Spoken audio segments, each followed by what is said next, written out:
Mag-ising kayo ng mabagal, mga tagabuo ng pangarap, may nakakatakot na pangyayari sa gabi. Tingnan ninyo ang bintana saan namang lumabas lahat ng kulay. Pusit at abuhin ngayong araw mula sa Prado hanggang sa Tizawi pa. Baka tinuyo ng gabing ulap ang lahat ng kulay papunta sa malaking tubig. Tingin ninyo, doon kaibigan ng palasyo, nakatago ang buong tsekha na natutuyuan sa tubig. Mga pusit at abuhin ngayong lugar, itim at masakit, walang isang liwanag na bahagi. Prometido naming ibalik muli bawat kulay ngayon bago magtuyo ang mga bulaklak sa halamanan. Ihahalo natin ang tatlong pangunahing kulay hanggang lumabas lahat ng iba pa. Magkakatapos naman kami bago ang huling bituin ay maging abo ng patuloy sa salita ng gumagawa. Tatlong pangako para ngayon, kulay, paghahalo, at isang liwanag para sa bawat bulaklak. Magandang araw na kayong mga tagabuo ng pangarap. Bago tayong lumabas sa daan, maikling awitin upang maniwala tayo tulad tuwing umaga. Subalit ang araw ay sumisigaw ng mahina mula sa likod ng mga ulap sa krain na kulay. Kahit siya ay tila walang lakas ngayon, wala namang kanyang ginto o liwanag. Isipin niyo, ilang pangunahing kulay ang hihimlayin natin araw-araw. 3. Pula, dilaw at asul mula rito ay lumilikha ng lahat ng ibang kulay. Bravo, magandang kayong humuhusga, tunay na mga tagabuo ng pangarap. Nakikita ang asul na pusa sa kanyang kulay-kulay na tahanan, nakakaalala sa masayang umaga. Huwag kang matakot bata, agad natin ayusin muli ang buong mundo ng bagyo at maganda. Ang buntis na kambing sa parke ngayon ay mayroon itong kulay-kulay mula ulo hanggang paa. Kahit ang kanyang balat ay nawala na ang karaniwang puting kulay nito. Dalhin mo siya ng mabilis dahil hihintayin nyo ang Rainbow Palais sa likod ng bundok. Makikita na ito, mataas at may 7 toreng walang isang kulay. Ang kambing sa gilid ay tumigil nakatingin sa mga puting tor ng malungkot. Mga dapat magkaroon ng iba't ibang kulay sa araw-araw, tama ba? Tama na. Pula, kahel, dilaw, berde, asul, dila at itim. 7 toreho, 7 kulay, pero ngayon walang nakikita natin sila lahat. Sumasabay ang sarengka ng malapit habang kinakainis niya ang tubig na puno ng nawalan ng laman na kulay. Huwag kang mag-alala, maliit ka pa lang, agad naming babalik dito ang lahat ng mga kulay. Narito na kami. Ang Rainbow Palais ay handa ng maging layunin ng aming pinto-pintong brush. Sisimulan namin sa pinakamababa na toreho, yung malapit pa lang sa pintuan. Dipon-dipon naming ang brush sa pulang kulay at dahan-dahang ginuguhit natin ito, isa-isa ang layer. Pumili ang unang tore na pula. Parang pinakamagandang itlog ng pinya. Naalis ang isang kulay papunta sa bahay. Natitira pa siyang pang iba. Humingi ang liblang liban sa bagong pinturang pader dahil gustong makita ang kanyang kulay. Ingat ka naman sa'yo na manok. Baka masaktan mo ang iyong pakpak dahil basa pa ang linya ng pintura. Pumili ang ikalawang tore na kahel, parang araw habang bumabagsak sa kanluran. Ikalimang itim at ika-6 berde, nagbabalik ang mga kulay isa-isa hanggang 8 pinto. Ang ikatlong ay asul, malinis tulad ng langit na walang ulap. Ang ikawit naman ay madilim-dilim, lalim parang dagat sa gabi. Ara nakaupo sa pinakamataas na putik na gusali at naghihintay ng may pagmamahal. Huwag ka magpapaalam, mahal kong Ara, dahil ang iyong putikan ay mananatiling kulay rin. Puputulin kami ng lila ang ikasiwalimputing huling putik para sa pagsasama-sama natin.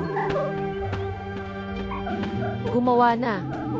Ang buong palasyo ng tunga-tungang kulay ngayon ay sumisigla ng may 7 kulay sabay-sabay. Tingin nyo ito malapit at ang bawat putik ay tila bagong binuksong bulaklak. Mula sa malayo, parang tunay na araw kumukubli ang palasyo sa lupa. Ang pinakamagandang gusali na ating gagawa ngayon para kay mga taga-buo ng pangarap. Naiisip kitang mayroong isang taong nagplano nito, ang panahon, ang kulay at kahit anong dahon. Ako siya mang ama ang gumawa sa langit at lupa. Hindi niya ginagawa para sa kanya mismo, kundi para namin. Sama na kami? Ang art studio ay naghihintay sa dulo ng Prado. Pumunta na. Dito matututo tayong maghalo ng mga bagong kulay mula sa 3 pangunahing kulay. Ang dilim na lupa sa ilalim ng paa ngayon ay abuhin, pero nararamdaman kong muling lilinisa pag muli ito agad. Tumitingin ang isang asul na liso at naging bukas kung wala siyang magandang kulay o apoy. Maghintay ng may pag-asa kaibigan dahil makikita mo sa studio ang pinto para sa'yo.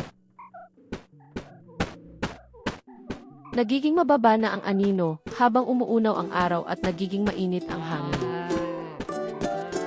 Tignan niyo ang pumapaligaw na 7 tore sa malayo.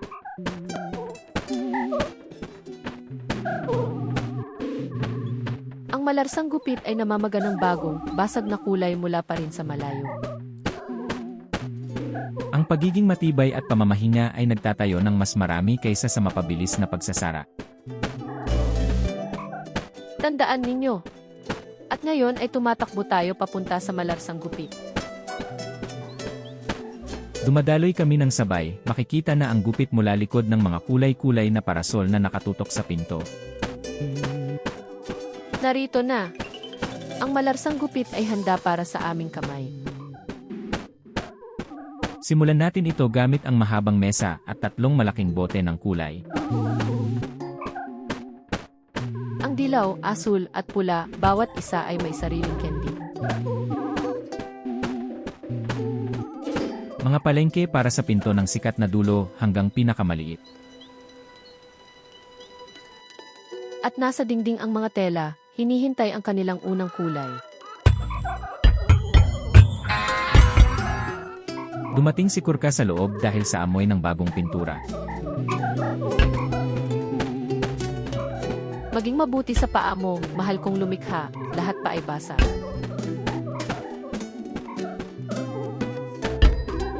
Ganda na! Ang art studio natin ay handa ng maghigop at gumawa. Ngayon ang pinakamahalaga aralin para ngayon, simulan natin mula pula at dilaw. Napakulo ni Lumi ng pinto sa kulay pula at pagkatapos ay sa dilaw. Hinihiwa ko ito ng sabay-sabay sa palengke, dahan-dahang bilog-bilog.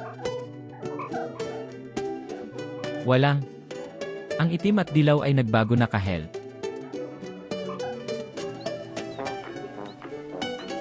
Panigurot para sa inyo, ano ang kulay ng pinaghalo ng pula at dilaw? Kahel. Parang matapang na saging o parang araw na gumuho. Sobrang ganda, matalinong mata kayo, tunay na guro sa paghubo ng kulay. Dumapo ang pato sa baso kung saan dinidiligan ang pinto. Huwag kang mag-alala, maliliit kong pato, dahil puno ito ng iba't ibang kulay ngayong araw. Ngayon ay 2 oras namin. Ang asul at dilaw na nakakapagsama. Dahil hinog ng dahan-dahan, bilugan-bilugan tulad noong una. Makita. Ang asul at dilaw ay nagbabagay bago na maging berde. Pangutana para sa inyo, ano ang kulay na lumilikha mula sa asul at dilaw? Bird ito. Parang bagong damo o dahon noong tag-ulan. Sobrang ganda ng sagot. Ngayon, dalawang sekreto namin tungkol sa pagbabago ng mga kulay. Umiiyak ang baka habang nakatingin sa pinto ng atelier habang kumakain ng damo ng payapa. Hoy, hoy, parang gustong-gusto niya na tingnan ang ating bagong berdeng kulay. Tignan niyo sino ba ito? Ang taong tumitingin ng mabigat sa baso ng asul. Ito si Tawanan. Dadaan na lang siya habang nakakuhila. Napakainggit niyang magpatingin. Tabi. Bumbong na tubong ng kulob ang itim, buo sa katawan. Nagtaas siya ng buo at nagsilangit ito mula sa tsyapeleta hanggang sapatos. Oh and my goodness, Tawanan ka ngayon, pinakamatahimik na clone sa mundo. Hindi niya nakakaaliw ang tawa kahit anino ng kulay asul siyang nagpapakita kung bakit hindi pa rin naman ito para sa kanya. Isang hakbang, dalawang hakbang, tatlong hakbang at lahat ay may markang asul na paa sa sahig. Huwag kang mag-alala, kahit anong direksyon ang ilalabas mo ngayon, malalaman naman ng lahat kung sino ka. Nakakaawa si Pika habang nakatingin sa mga kamay ni Tawanan na puno ng kulay asul. Hindi man ka makapagtago kahit anong paraan, tama ba ito, maliit kong mag-aaway? Mga paakyat naan sa pinto, pagkatapos ay papasok sa labas patungo sa parang. Sisigaw nating ilang bilang ngayong araw bago ang gabi dumapo. Tingnan niyo nang malapit kasi lumilipas ng mabuting kulay at baguhan.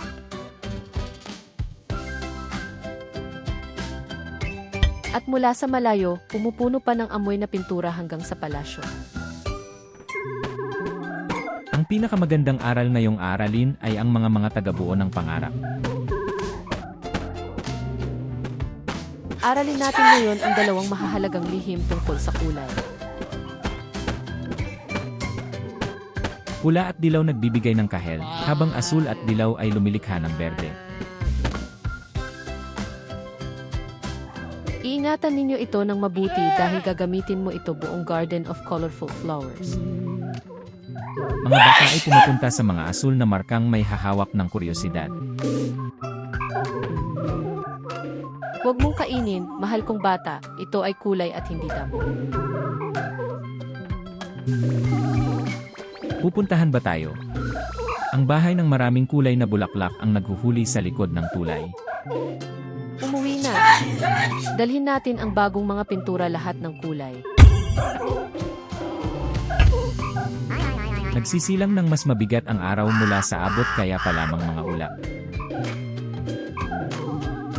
Ay nakikita ni Pelikan ang asul na marka sa gitna ng damo malapit sa ilog. Hindi siya nag-isa dahil sinasabi niya bawat hakbang habang tumitingin pababa. Mga markang sumisigaw papunta sa kaliwa at kanan parang tango ang Tawanan. Maaari siyang umakalma yon, masaya dahil napapangit na asul ang langit sa araw. Nagtakbo ang kabayo kasama namin habang may kasing-kasiglaan ng mga patahang ito.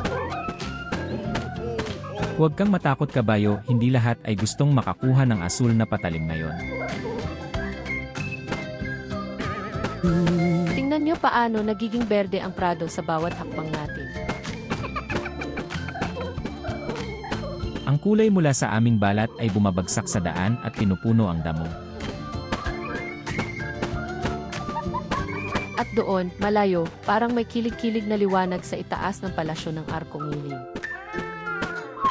Nakiligin ba? Agad nating ihinto tayo para tingnan muli ng mas mabuti. Hindi na nakikita ang anumang bagay, baka lang iyon ay araw na lumilitaw sa isang butas ng tubig. Mukhang iyan na natin ilalagay sa huli, tama ba?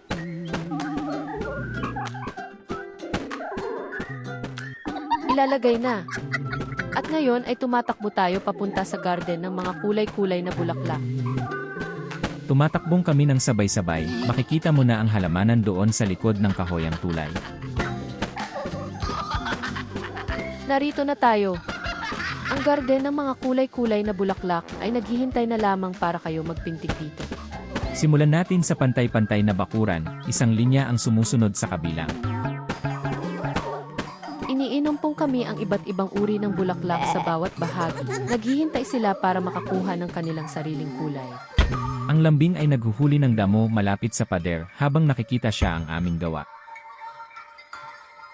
Mabilis na itatayo muli ang iyong tuluyan. Huwag kang matakot maghintay, mahal kong bata. Mga unang dahon ng bulaklak sa pula, isa't isa. Nabalik na ang kulay pula sa hardin, parang maliit at mapusyaw na apoy. Dumadapa ng malapit ang sarengka habang hinahawakan ang bagong pininturang bulaklak. Maramdaman niya ang amoy ng pinto, pero mabilis ito ay magiging amoy lang ng mga bulaklak. Anong tanong para sa inyo? Ilang pula na bulaklak ang nabalik ng kulay kasama ang dalawang natitirang abuhin? Pansan. Ang 5 ibang naghihintay pa, abuhin sila hanggang sa kanilang oras. Magaling kayo magbilang, tunay na mga guro ng hardin at ng kulay. Nakapagpatuloy ang pusa habang lumalabas sa pagitan ng mga taniman, nag-iwan lang ng markahan ng kanyang mga paa.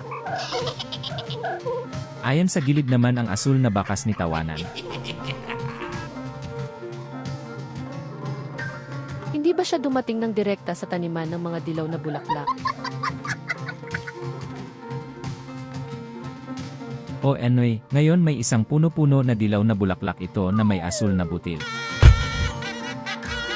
Tingnan ninyo, subukan ni Tawanan ang tumago sa likod ng maliliit na halaman. Ngunit kumikilos pa rin ang bakas papunta dito. Ano ba yan para sa masamang pangyayari? Hanapin na. Hindi pa siya nakatapos mag-isara ng mata. Mukhang natutunan niya ngayon na hindi mananatili ang asul na paa sa pag-isip. Ngayon ay hahalo natin ang kulay asul at dilaw upang magsimula muli ang mga dahon na berde. Mga berde na ingon ang mga petal isa-isa, parang maliit at kulay-kulayong alon. Hikayat para sa inyo, ilang berdeng bulaklak ang nangingibabaw mula noong pinagsama ang asul at dilaw. 6. Ito na kung gaano kamarami ang resulta ng paghahalo ng asul at dilaw, eksaktong 6. Mabuti sa inyo, malinaw na mga mata, tunay na guro sa pagsasama ng kulay. Dumating muli ang ating kilalang anit patungo sa maliit na ilog sa gitna ng bakuran ngayon at ito ay asul ulit. Kwa-kwa! Masaya sila dahil may tamang kulay na tubig na makita nila pagkatapos matagal. Tignan niyo, dumaan muli ang liwanag sa itaas ng palasyo ng kalye. Muli, ito ay ikalawang beses ngayon araw pero agad namatay ang kanyang ilaw. Mga maganda kung ano ang kinakailangan para manatiling tuloy-tuloy ang araw-araw na tala. Nabalik na sa bakuran ang mga paru-paro, ngayon dahil muli may kulay ang mga bulaklak.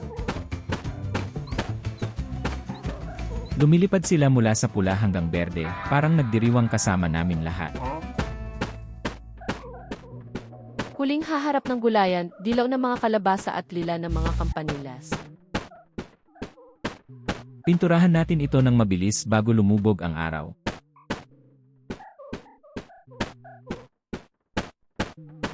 Ganda! Ang buong bakuran ng kulay-kulay na bulaklak ay sumasagisig sa lahat ng kulay ngayon. Tignan niyo malapit, parang basahan ng dumi ang bawat petalo dahil sa umuulan. At mula pa sa malayo, mukhang isang malaking at buhay na hawakan na may mga linya ng iba't ibang kulay ito. Mga taga-buo ng pangarap ang pinakamanghoy na gusaling itinayo namin ngayon. Tingnan nyo, magkaiba-iba lahat ng bulaklak at bawat isa ay ganda sa sarili nitong paraan.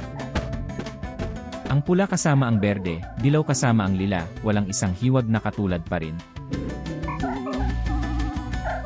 Sisigawan ang mundo kung mayroon lamang ang iisang kulay lahat ng bulaklak.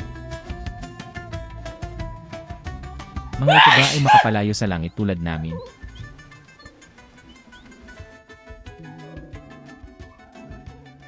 Para kayong lahat, mahal kong mga bata. Gusto ni Diyos na Ama na maging bahagi duhan bawat kanyang anak. Hindi niya iwan ang sinuman kahit pinakamaliit pa rin sila. Doon ay naghihintay ng maliliit at puting bulaklak, lalo ng kulay abo hanggang ngayon. Nasa kambing na palisada ay dumadapit ng malapit, parang gusto din nitong tumulong sa pagpintya. Pwede kang mag-alaga ng mga pinto, mahalagang trabaho ito, mahal kong kaibigan. Dipon natin ang maliit na pinto sa puti at hinuhugot nito ang gitna ng bawat daisy. Sa kabilis, pinintya namin ang gilid ng mga petalo ng mahinang rosas. Ang huling daisy ay bumabalik sa kulay niya, tahimik lang, walang inggit o galit. Buo na ngayon ang buong hardin, mula sa mga rose hanggang sa mga daisy.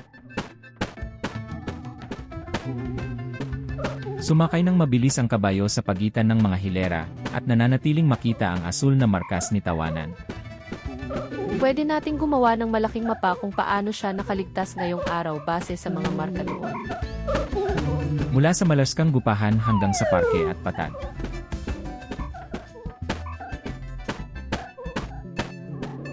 Huwag mo bang mag-alala kung ila ang natirhan mula pa noong unang araw? Ibabahagi natin ito, ipinapaligaya ko, bago man magsara ang araw. Ngayon ay huminga tayo ng malambing sa anino ng pinakamatandang rosa sa parke. Mga petala ng rosa ngayong araw ay madilim na pula at mukhang satin. Dahil dito, dagdagan namin ito kaunti ng kulit upang maging mas dilim ang kulay. Tama ba?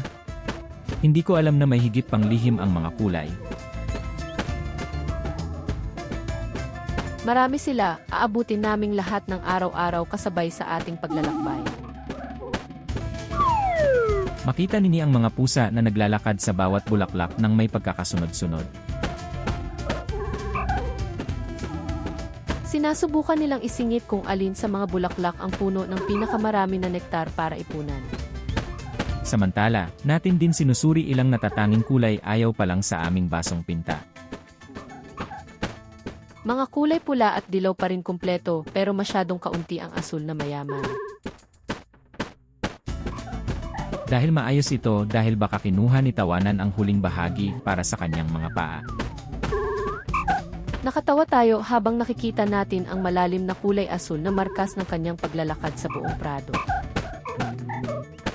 Magpahinga pa muna tayo bago ulitin ang aming trabaho para hindi matatandaan. Mga mainit at masaya ang araw ngayon, hindi sobrang init o malamig. Ideal ang pag-ulan para sa pagsasama ng huling bulaklak sa halamanan. Pumunta na, may ibang bahagi pa nating kailaliman malapit sa palanggana. Napakita si Tawanan tuwid tayo at nakikinig lang sa mga abong lumilipad sa itaas ng bulaklak. Mas masaya ang kanila ngayon dahil marami silang bagong kulay na pwedeng tingnan. Mabuti pa ang amoy ng mga bulaklak kumpara sa karaniwan, parang nagpapasalamat sa pagbabalik ng kulay. Baka talaga lahat dito ay mas gusto nila ang kulaw kaysa sa ako. Kaya rin ako, totoo lang, mas gustong tingnan ko ang arko kulay kaysa sa pinakamababang kulay na abo. Ako din. At ngayon ay magtrabaho tayo dahil may natitirang gawain pa. Ara ay umayumi sa ibabaw ng bakuran, nag-iisa ang kanyang anino na parang pakpak. Tingnan ninyo ninyo paano lumilipas ngayon ang mga balat niya ng mas mapagkakaiba sa kulay-kulay na liwanag.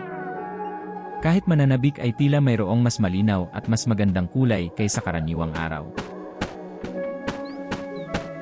Baka lang ito dahil sa ating mga mata, nagpapasaya pagkatapos ng buong araw ng pagsasama-samang gumuhit.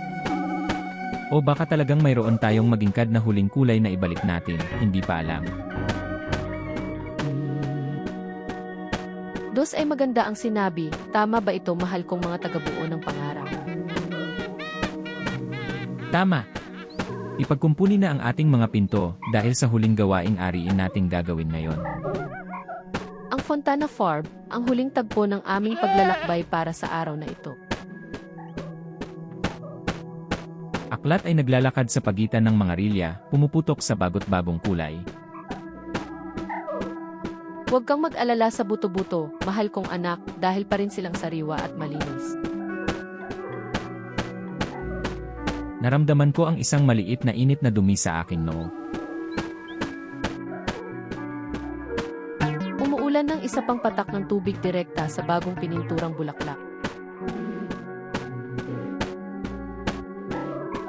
Maaaring dumating ang maliit na ulan upang tapusin ang huling kulay ng langit. Patapat, patatap, tumutugtog ng mahinahon ang mga buto-buto sa iba't ibang kulay. Nagtagpo ang lobo sa ilalim ng dahon ng hibiscus habang nakikinig sa pagtatak ng tubig na may kuryosidad. Umuulan ng patapat, tumutukoy sa mga pinturang nagiging mas mapait at makulay dahil sa ulan. Huwag kang mag-alala, Brick. Tignan mo nang mabilis ang Rainbow Palace.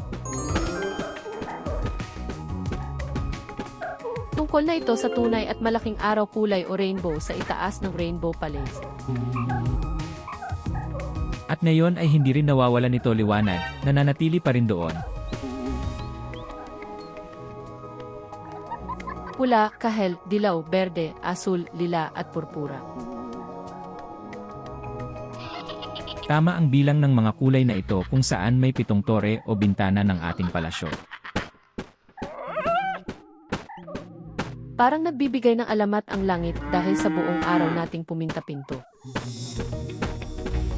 Ang baboy ay tumataas ang ulo mula sa damo habang nakakita rin ito sa kalangitan kasama namin. Hindi kahit anong hayop din ay gustong tingnan ang mabuting pininturang rainbow. Mga ulan na ayon, ang araw naman ay lumalabas muli sa likod ng mga kumot. Papagali na ba tayo? Ang Fontana Farm ang naghihintay sa gitna ng tubig. Dala-dala naming hinihikayat ang huling kulay na natira sa aming balde habang tumatakbo kami. Isa't isa pa ang pula at berde hanggang dulo ng araw. At asul naman, tulad nyo namang halos wala nang ibaba dahil kay tawanan. Dinudugtong naming pumunta sa gilid ng ilog habang sumusunod kami sa mga patay na kakaibahan papuntang tunog ng tubig. Marami nang makikita ang fontana, paunlad at naghihintay pang magkaroon ng kulay. Naikukuhang tingnan ang gilid o mas mabuti ay buong daan puno na sa asul na mga paa. Tingnan din ang mga paa ni tawanan na naglalakad patungo sa pinturang fontana. Huwag tayong magpaliwanan habang sumasaksakan pa kami dito bago dumating doon. Mukhang tanong para kayo, ilang asul na paa ang ginawa ni tawanan sa daan papunta sa pinturang fontana? 8. Isang-isa hanggang dulo ng pintor at patungo mismo sa fontana. Tama ninyong humuli, tunay kang mga tagapagbaliktao sa mundo ng kulay.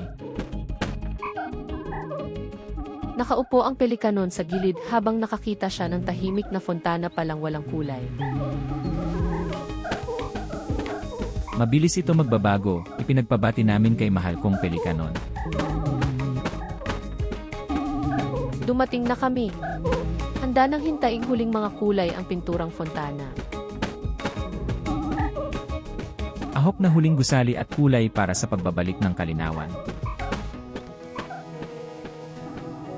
Magsisimula tayo sa matigas na palaso o sa gitna sa iyo.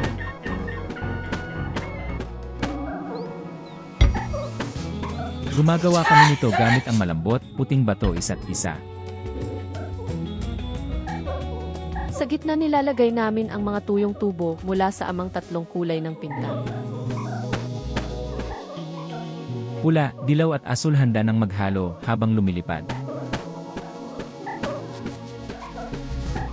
Minsan may tanong kung malayo ba si Diyos.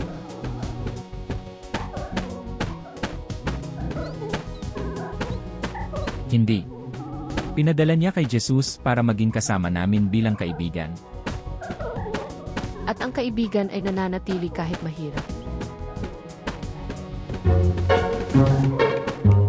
Abrisa ang ikalawang butas, nagkakalat ang kulay sa tubig at makikita na ang unang mga linya.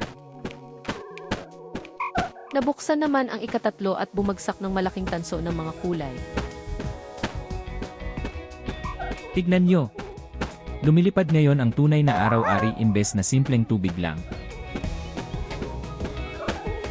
Sumasaltika ng masaya ang pusa habang nakatingin sa magkakaibang butil ng tubig sa hangin. Hindi pa noong buhay niya nakita niyang ganito kaganda ang fontana.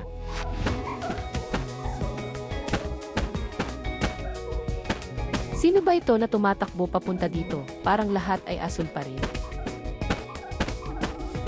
Ito si Tawanan.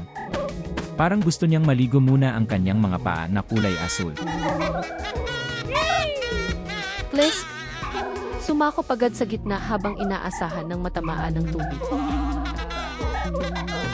Al zamiast si Nibiski, winurza si kay Oy Kolorach ti isi inaras.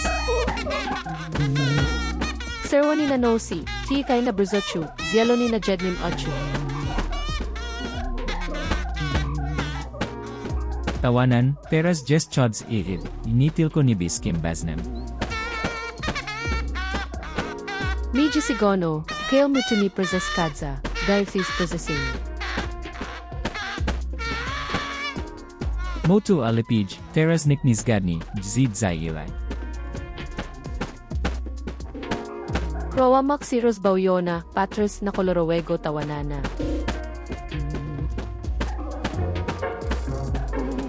Nawet zwierska ni potrafay si zi paustrzima od michu. Popatrusi si bliska, kropol fontani elni jackmate so kledjoti. Malayo ang fontana ay parang isang dakilang buket na kulay na may buhay. Ang pinakamagandang gawaing itinayo namin ngayon, mga tagabuo ng pangarap. Tingin nyo pataas, narito pa rin ang araw kulay sa itaas ng Tizawin Paak o kulay araw na palasyo. Hindi nawala kahit isang beses mula noong lumabas ng panatilihin. Sino ba ang nakapinta ngayon ng langit sa maraming kulay sa balay, at ganito para hindi ulitin? Ang tagalikha, na nagmamahal sa iba't ibang kulay gaya rin ang pagmamahalan kayo sa mga kaibigan ninyong magkaiba. Nagkukwento sila na ang araw kulay ay isang tanda ng pangako, at maraming salamat mula sa langit. Marami po kami sa mata na makikita ang maraming kulay, at sa puso na nagmamahal dito. Wahin natin pumasok, maglaro tayo ng maliit na laro sa tubig.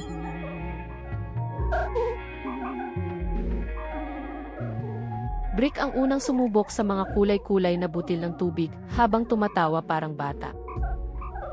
Gumuhog at may amoy ng pintura ang tubig pero sa pinakamasayang paraan. Dating lahat ng hayop natin ngayon upang makita ang laro. Ang lambing mula sa prado ay pagsasara ang kanyang buntot habang nakikita ang mga kulay-kulay na sumisibol na tubig. Nakakalimutan kayo ba siya? Kasama namin ito pa noong simula ng araw ngayon. Dahil sa workshop, tumatakbo ng mabilis ang kabayo habang masayang umuulan sa kanya. Ang mga paa niya ay nag-iisa na nakakulay na markahan sa basag na damo. Mga manok ay tumutugtog ng ulo sa ritmo ng mga butil na bumabagsak mula sa fontana. Nagkakainggit ang ibon, parang kumikanta ito ng sariling kulay-kulay na awit. Dumaan ng malapit ang baka mula sa bakuran habang pinupuno nito ang mga paa sa maubos na tubig. Mumu, marami maninggit, parang isinagawa niya ito bilang tunay na espesyal na araw. At sa aming itaas ay lumilipad ang ating kaibigan na alabango ngayon may 7 ng kulay sabay-sabay. Nakikita natin ang buong talaan sa mga pakpak, parang siya mismo ay isang maliit na bahagi nito. Tignan mo kaming lahat, ganap na magkaiba pero ngayon ay masaya kami ng sabay-sabay. Mga hayop, bulaklak, gusali at tayo ang mga tagabuo ng pangarap. Mga ibang, mga mahalaga at lahat ng iba ay nagdadagdag ng sariling kulay sa araw. Naghaharap kami sa tubig na puno ng mga kulay mula sa paa hanggang dulo ng ulo. Hindi man ang ating anino sa damuhan ngayon ay may kaunting kulay din. Ito ang araw na aalalahanin namin ng sobra matagal. Dumating ang isang lambing mula sa bakuran para makita ang fontana dito. Mukhang tama bang napakahirap pumasok hanggang dyan, mahal? Alalahanin niyo ngayong araw kayo mga tagabuo ng pangarap. Hindi mas maganda ba ang mundo dahil sa iba't ibang kulay at maging kaibigan? Hindi kong gongin ang maglagay ng isang butas na kulay ng walang tulong ninyo. At kasama, napagalingan ulit ang lahat ng lugar sa buhanginan, isa't isa hanggang dulo. Kahit ang asul na paa ni Tawanan ay nakatulong din ngayong pagbilang kung paano siya naglalakad. At bawat libid-libon, at bawat tupatupang pusa, at bawat kulay-kulang na dahon ng bulaklak. Ngayon naman ang isipin, ano ang pangalan na yung lugar kung saan kami naririto? Lugar ng milyar dahilan kulay. Mabuti, lahat kayo ng mga tagabuo ng pangarap. At ngayon ay tanong para sa malalaking bata, huwag kalimutan na isingit ito sa inyong alaala. Gaano karaming beses ang araw-araw na kulay-kulay na nagmumula sa taas ng palasyo bago tumira ng patayo? 3 beses. At sa ika-4 na pagkakataon, habang umuulan ng husto, naging tapos na lahat. Malinaw ang alaala niya, matalino ang mata at mas malinis pa ang mga tainga. Ang unang isa ay lumilipad kapag nagtatayo tayo ng gusali sa workshop, nalalimutan mo ba? Ikalawa naman sa bakuran habang ikatlo'y dumaan ng maaga bago umulan ang malakas na ulan. At ang ika-4 ay nanatili kapag lumabas ang araw mula likod ng mga panganib pagkatapos ng biglang basagan. Umuulit na ba tayo? Ang Rainbow Palace ang naghihintay sa aming gabi-gabihan. Nabalik kami, pero may higit pa tayong kailangang tingnan tungkol sa buhay at kulay na mundo natin. Lumalabas ang buwan mula likod ng maliliit na panganib ng mabutit mapagkumbaba. Mga huling paru-paro ay naghahanap na lugar para matulog sa gitna ng mga dahon. Dobranok o paru-paro. Salamat sa iyong kasamahan ngayong araw. Bukas tayo magpintya ulit ng mas magagandang bagay, pinangako ko ito.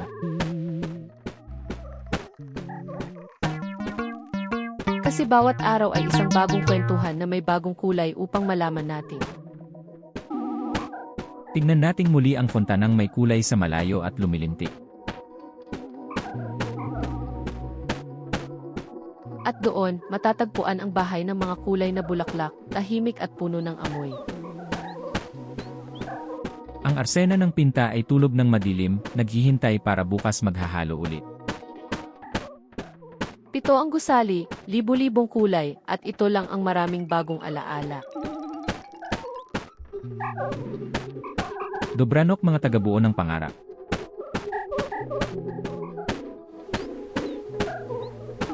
Sapat na para sa ngayon. Manatiling maghintay hanggang bukas. Hindi namin naglalakad ng mabilis, kundi nakikita ang kulay ay nawawala ng maayos habang lumalabas ang gabi. Hindi sila namamatay, kundi nanonood sa likod ng pader, tulad naming mag-aaral ngayon. Mga bituin sa kalabawan ay sumisigla isa-isa na parang maliit at mapusyaw na kulay. Baka doon nanggaling ang lahat ng mga kulay sa mundo.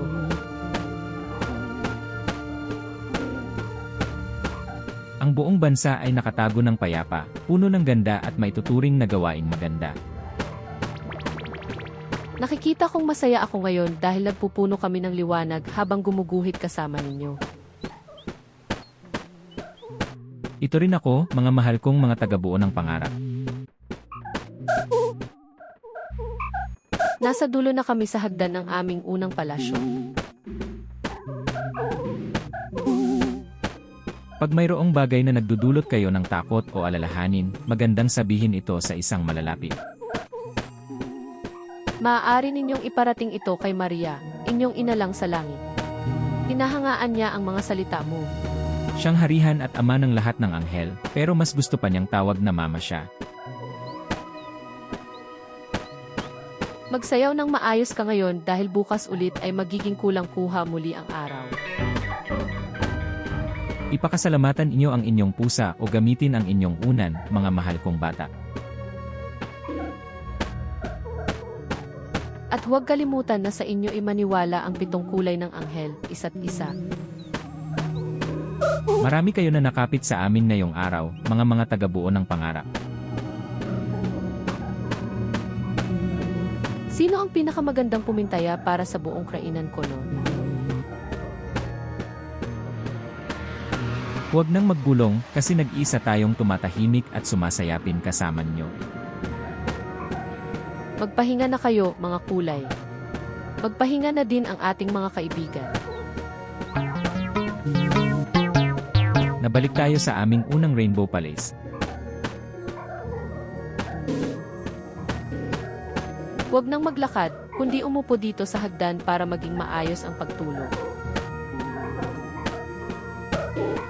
Bago tayong matulog, isama natin ang malaking pasasalamat sa lahat. Marami po kayo sa inyong Ama si Diyos dahil sa ganitong magandang araw. Salamat sa mga kulay at bawat magandang sandali na inihagis namin kasama. Salamat din sa Tanyag Palasyo, Pintorang Silid-Aralan, Parke ng Bulaklak at Fontana ng Kulay. Salamat kay lahat ng kaibigan na nakita natin ngayong araw habang baba ang daan. Salamat sa ulapit, sa tangingin, at sa aming magandang asul na kaibigan.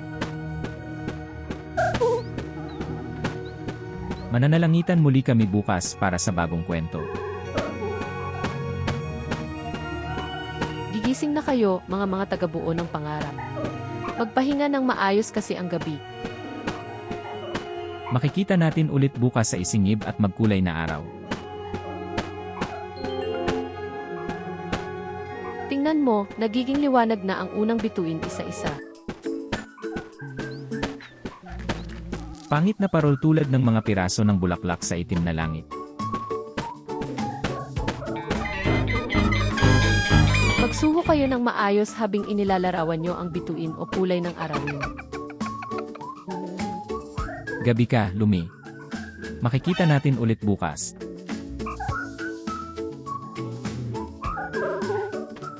Nag-iisang tawanan ay gumagalaw sa malayo bago nawala sa gabi at tininggaling ang kanyang kampana na nakatutok sa ulo niya ng mahinahon. Pa. Magpahinga kayo ng maayos, mga mahal kong kaibigan.